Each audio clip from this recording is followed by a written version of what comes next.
Hey everyone, and welcome to Developer Tea. My name is Jonathan Cottrell, and today I have the pleasure of interviewing Travis Neilson.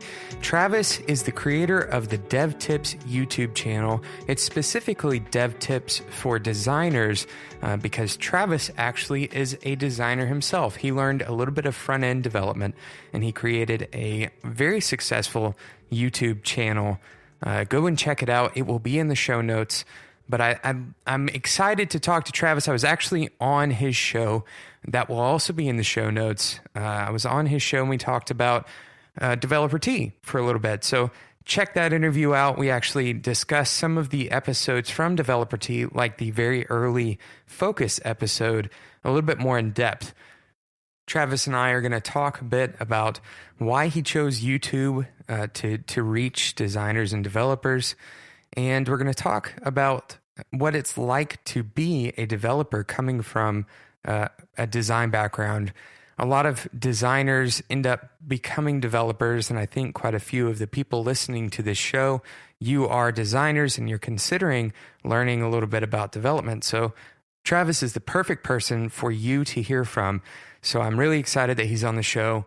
Thanks so much for listening to Developer Tea. Welcome to the show, Travis. Yeah, first, let me give you a compliment, man. Your voice is the sound of angels singing.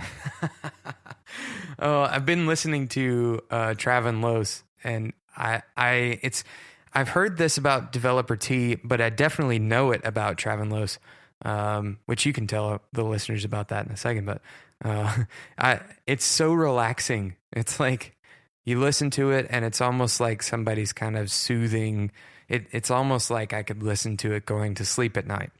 But Travis Neilson is relaxing. Yeah. It is. is. Man, I need to turn up the energy then. I need to yell some heavy metal lyrics in your ears or something.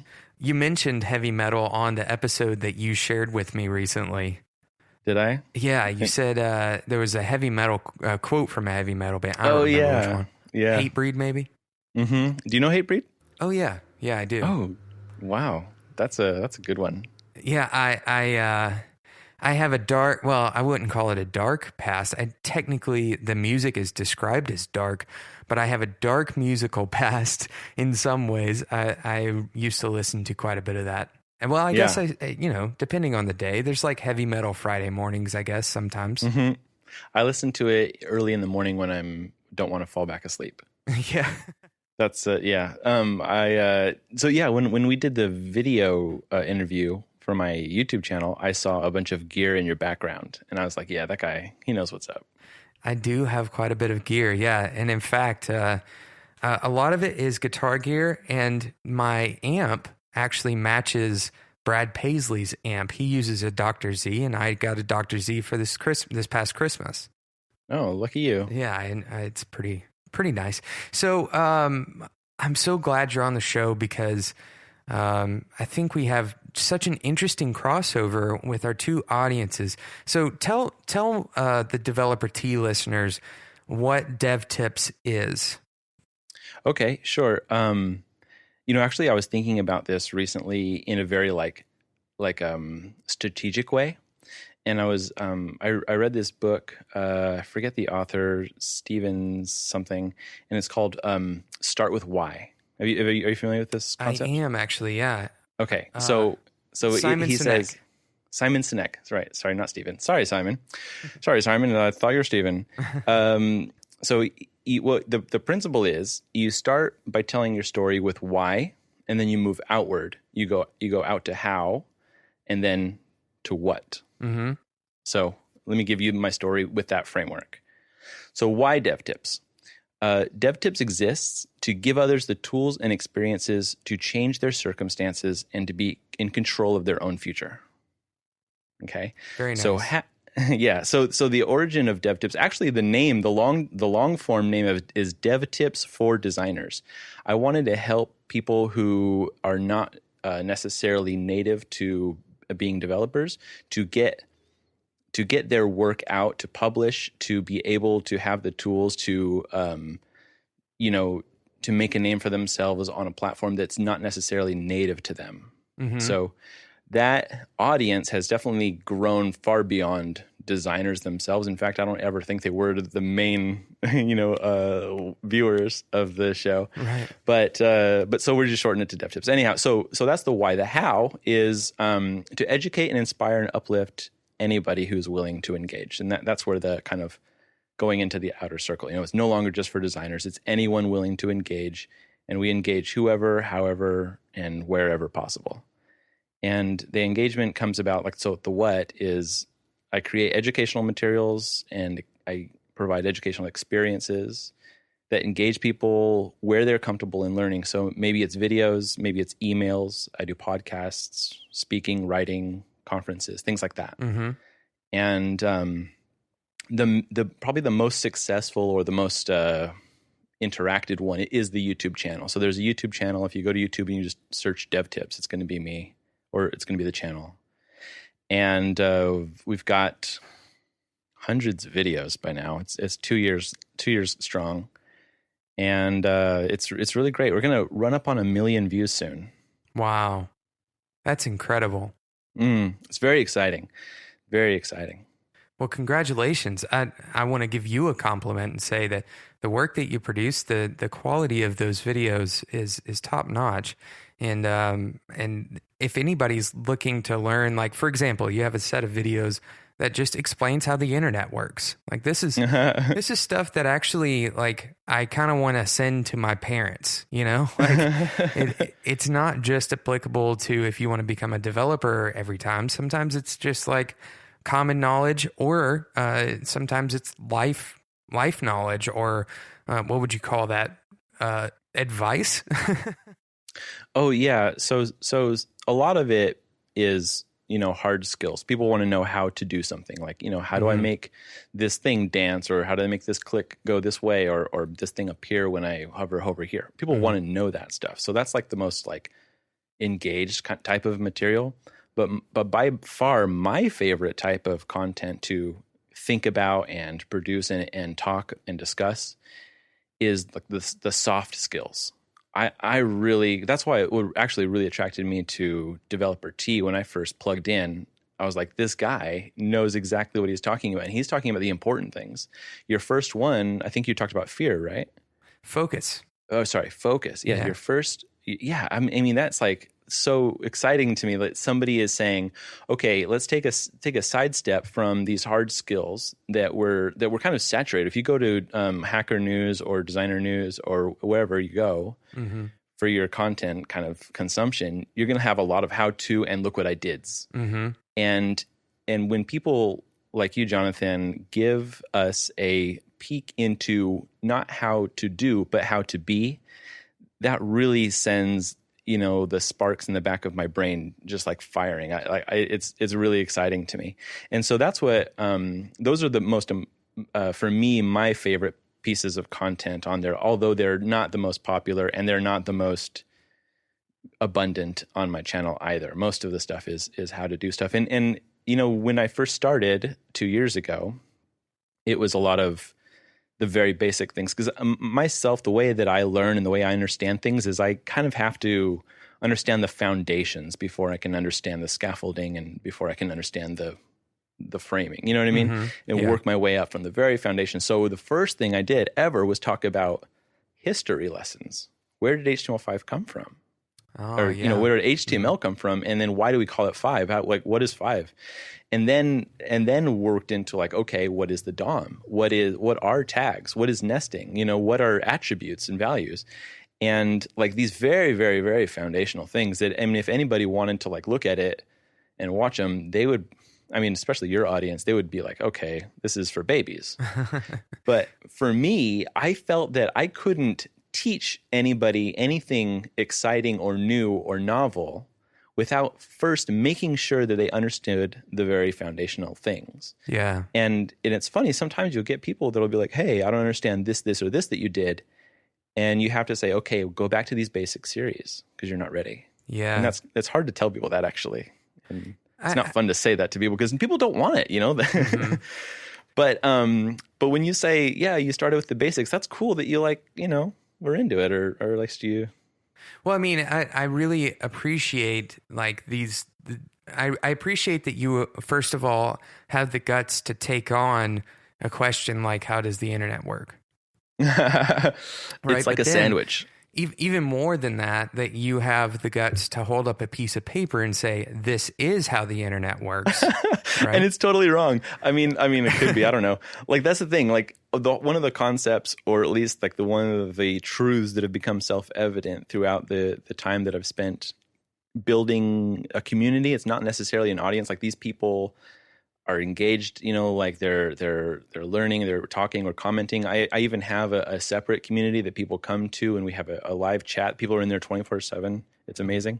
A lot of the things that I teach are very like based in my own experience, and often I get like comments that like, dude, you know what?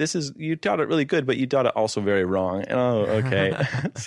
But that happens all the time. But personally, I don't really mind that. I'm okay with failing in front of people. Mm-hmm. And I think that, I actually get a lot of feedback that says that they actually appreciate that. So like when I'm coding in front of the camera and you can see my keystrokes and I put a camera in front of my face while I'm typing and stuff. Mm-hmm. And people can see me just like blank out and not understand what I'm doing, or they'll see me like making spelling mistakes. And although I try to like trim, like the 10 minutes of me scratching my head to try to figure out how to get this function to work, but generally, like people respect the idea that I'm human just as much as they are, and I struggle through these things just as much as they do. And so when I hold up a piece of paper and say, this is how the internet works, I don't know, it might be wrong, but that's okay. Like, we can just kind of understand each other together, and it'll be at least somewhat right, and we can figure it out. Sure. Well, and the truth of the matter is the internet works different today than it did yesterday anyway, right? Like maybe of course there are fundamental things that stay the same, but then there's also things that change literally on a day-to-day basis. So I want to address something you said earlier, and it relates to this as well. You said that a lot of your content is, the concrete how-to content, but that you really enjoy creating the how to be rather than the how to do. I think that the how to be content, even though it may not have the most viewership now, that kind of stuff is valuable in 5 years from now in different ways than the how to do is valuable in 5 years from now.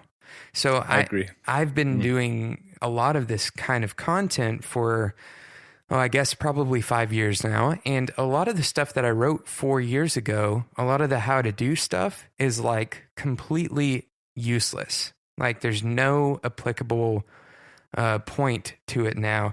Like I did some work with jQuery tutorials and that kind of stuff that just basically there's not really a good use case for it now because better things have come along, or the technology has been replaced by something that does it in a completely different way, or the paradigm has shifted or whatever. But there's also stuff that I've written or whatever from 5 years ago that is still relevant, and it happens to be the how to be stuff. I think that's a great insight. Thanks for sharing that. Absolutely. I think that you will find that over time, and I've worked with a few publishers that have said this as well, they're willing to take on content that isn't link bait because they know that there's a long tail at play if you create good, lasting, like substantive content as well, right? Yes. And that's not to say, and hear me correctly here, I am not calling the how to do stuff useless. Definitely not. In fact, it's just a shifting of the curve, right? So how to do is important right now, but how to do changes more rapidly than how to be. Yeah, absolutely. There's a video that I made kind of early on as well.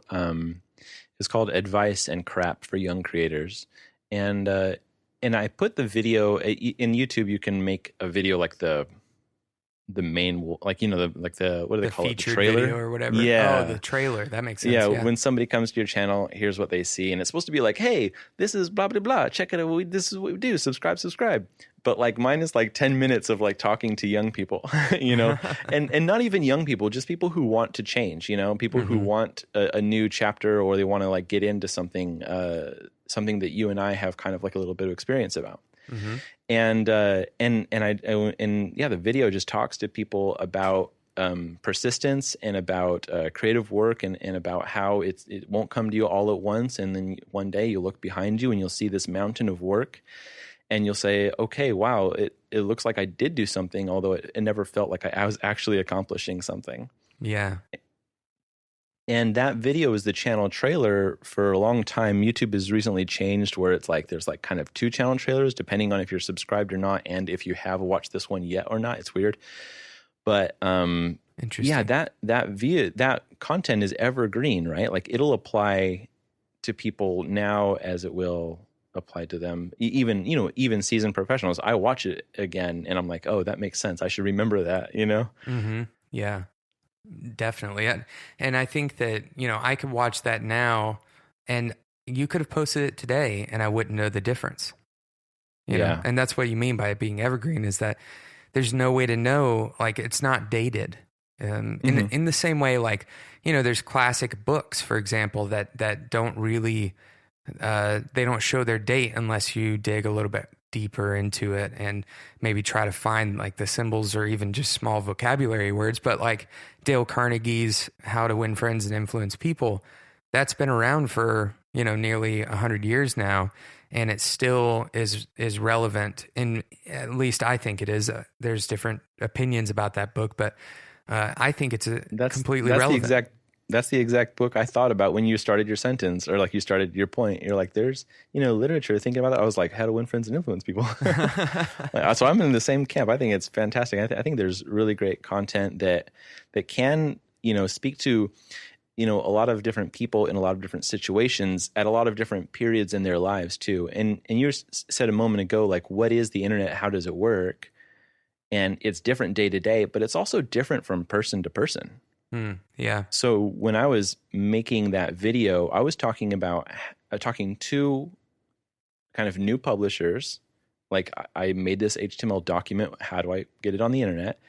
And, that's a completely different paradigm than, you when you're releasing a Rails app. Absolutely. Or your mother when she's going to log into Facebook and upload a video. Yeah. But it's all publishing, right? Mm-hmm. Yeah, it has all the same kind of emotional constructs, but the technical differences are going to be very different depending on who you are and what you're trying to accomplish. Sure. Well, I want to take a quick sponsor break, and then I want to come back and talk a little bit more about publishing. Specifically talk to you a little bit about YouTube, because I think there's probably people who are listening to this show who are interested in getting into publishing content like a podcast, or perhaps similar to what Travis does, you're interested in getting into publishing on YouTube, sharing your knowledge with the world or sharing your opinions with the world. And so I'd like to talk to you, Travis, about why you chose YouTube, and then just kind of compare and contrast what the podcasting world is like versus what the YouTube world is like. That sounds great. On a recent episode of Developer Tea, I interviewed Dan Denny. Dan works at Code School, where he writes HTML5 emails that go out to over 1 million users every time he presses the send button. In that episode of Developer Tea, Dan talked about a course that he was working on for Code School called Unmasking HTML Emails, and I'm happy to announce that that course is available today. In Unmasking HTML Emails, you'll join the ring in this luchador-themed course and learn to build your HTML email skills. You'll explore the nuances of email clients and how to build designs for them with inline styles, tables for layout, and conditional comments. You'll also learn how to build a layout that works on many screen sizes with support for various technologies. So play through the new course at codeschool.com. That's www.codeschool.com. So Travis, tell me a little bit about your experience with YouTube, because I've been considering doing a YouTube channel to kind of complement Developer Tea, the podcast, maybe like an after show or something like that. But I've held off because I'm kind of leery that it's going to be a ton of work. can you tell me kind of what your experience has been with YouTube, what the creative process is like, and how it's different maybe from podcasts? Sure, man. So here's the thing about video. There is not a more engaging platform that we have. There is nothing that elicits an emotional response more than video in terms of publishing. So that is one huge advantage that you have when you start creating videos for people. You can look them in the eye and talk to them as a human instead of whispering in them from their ear, like behind, like the weirdo on the subway, right? So that's one big strong thing. Like it takes your message and elevates it if you put in the time to make an actual good production. Sure. But that's the rub, right? It's a lot more work. I would say it's like 3 to 4 times as much work to make a good video than it is to make a good audio recording. Maybe even more than that. It's very, very time consuming. And people are maybe even a little bit more critical of it, because when you're podcasting, they're carrying you around in their pocket while they're walking to work or whatever. Mm-hmm. And you're kind of there with them, but at the same time, they're, looking at their phone, or they're, looking at the birds and the bees or whatever. But a video, they're much more critical of it, because if they don't like it, they'll turn it off and go away. And the difference between, so a platform like YouTube will give you a lot more knowledge and analytics about the usage or the viewership or the consumption of your content than a podcast will. So for example, we know that if somebody subscribes to your podcast and you release a new episode, in the morning it downloads to their phone, whether they asked it to or not. Mm-hmm. And we say, oh, look at that, we got a new listener, we got a download, that's great. And in your mind and in your heart, you kind of say, that happened. Like it's like a digital, right? An on or off. Did they listen or did they not? Well, it says they did, so they did, and they enjoyed it. You know what I mean? Like it's like you don't really have that intimate knowledge of how they used it. Uh-huh. Where on YouTube, and it can be very upsetting sometimes, but I can see how much they watched. I can see where they rewound and watched again. Mm-hmm. I can see if they skipped to a point, where they turned it off. I can see if they shared it, if they actually watched it, not just if they're subscribed and it downloaded automatically to their device. So in a lot of ways, it's a lot more exposing, and you're a little bit more vulnerable to that kind of knowledge. Whereas a podcast is a little bit more of a black box. Yeah, that's true. I can attest to that. Yeah. Which can be a really, really good thing. It can also be like a scary thing. Like, so in this, on the same coin, one side is you have to be vulnerable. On the other side, you're empowered. You know exactly what people are interested in.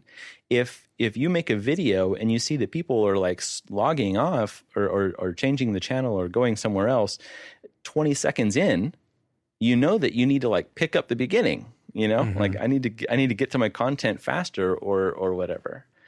And also, people are a lot more. Let me think. We kind of know about YouTube comments. They are notorious in social media. They are. Now I have to give it to my audience. I've never seen a YouTube comment stream as just generous and loving and kind as these guys are, these guys and girls. They take care of each other. They answer each other's questions.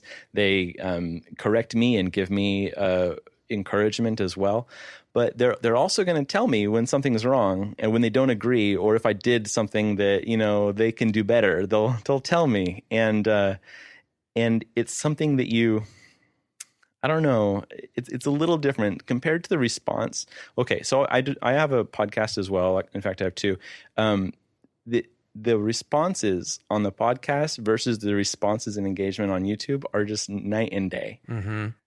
People are a lot more liberal with their comments and with their feedback. That's definitely true. I've had, I agree. My audience is awesome. I really love my audience, but I will say that when I was on your show, a lot of the I had more comments in the span of like 2 or 3 days than I did in my podcast for like 2 or 3 weeks. Now, granted, you and I both know that part of the reason for that is because the medium has that like capability right there. You know, it's built right in. Comments are there. They're part of the medium. Whereas, you know, if you're listening to this on whatever podcasting app you're on right now, there's no easy route for you to go and leave a quick thought. So it's unlikely that you will.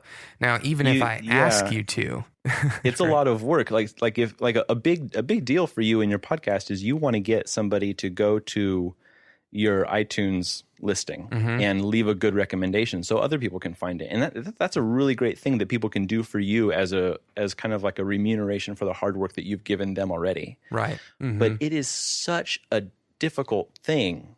Like there's so much in the way of that actually happening. Right. Pulling your phone out, actually going back to the search function because you can't do it right from your listening section, and go and find it again, and then go to the reviews tab and then sign in, and you know, whereas in YouTube it's just right there and it's asking you to do it, and then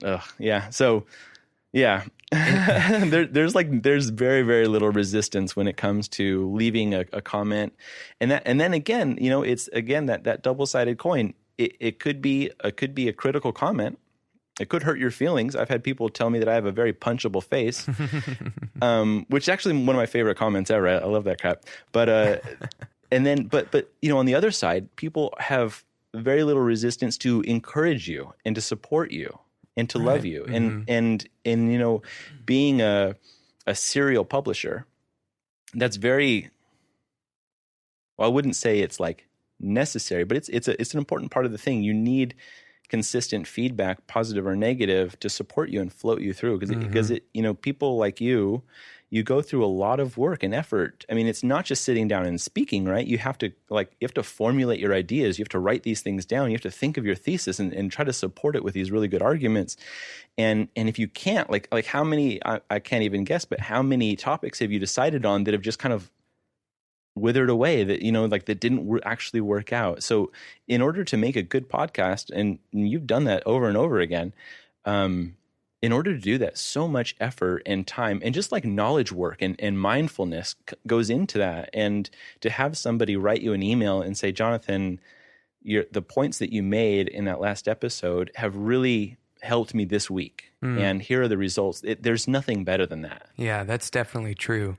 It never gets old. The help, encouragement never gets old, because, and we'll talk about this after the break to the next episode, but the encouragement never gets old. You actually talked about the fear of success and what might happen when you get to a successful point, being a detractor, being kind of a difficult, what would you call that? An obstacle to moving forward. And I really want to discuss that with you, and we'll do that in the next episode, in the second part of the interview. Ooh, I can't wait. Thanks so much for listening to Developer Tea, my interview with Travis Neilson. Make sure you follow Travis on Twitter. That link will be in the show notes, which you can find at developertea.com. And I hope that you catch the second part of the interview. To make sure you don't miss it, subscribe in any podcasting app, whether that's Stitcher or iTunes or something like Pocket Casts. Any of those applications, you can subscribe to the show and it will automatically be delivered directly to your mobile device or your computer or whatever you listen to podcasts on. Thank you so much again for listening to the show. You can find show notes and other episodes at developertea.com. And until next time, enjoy your tea.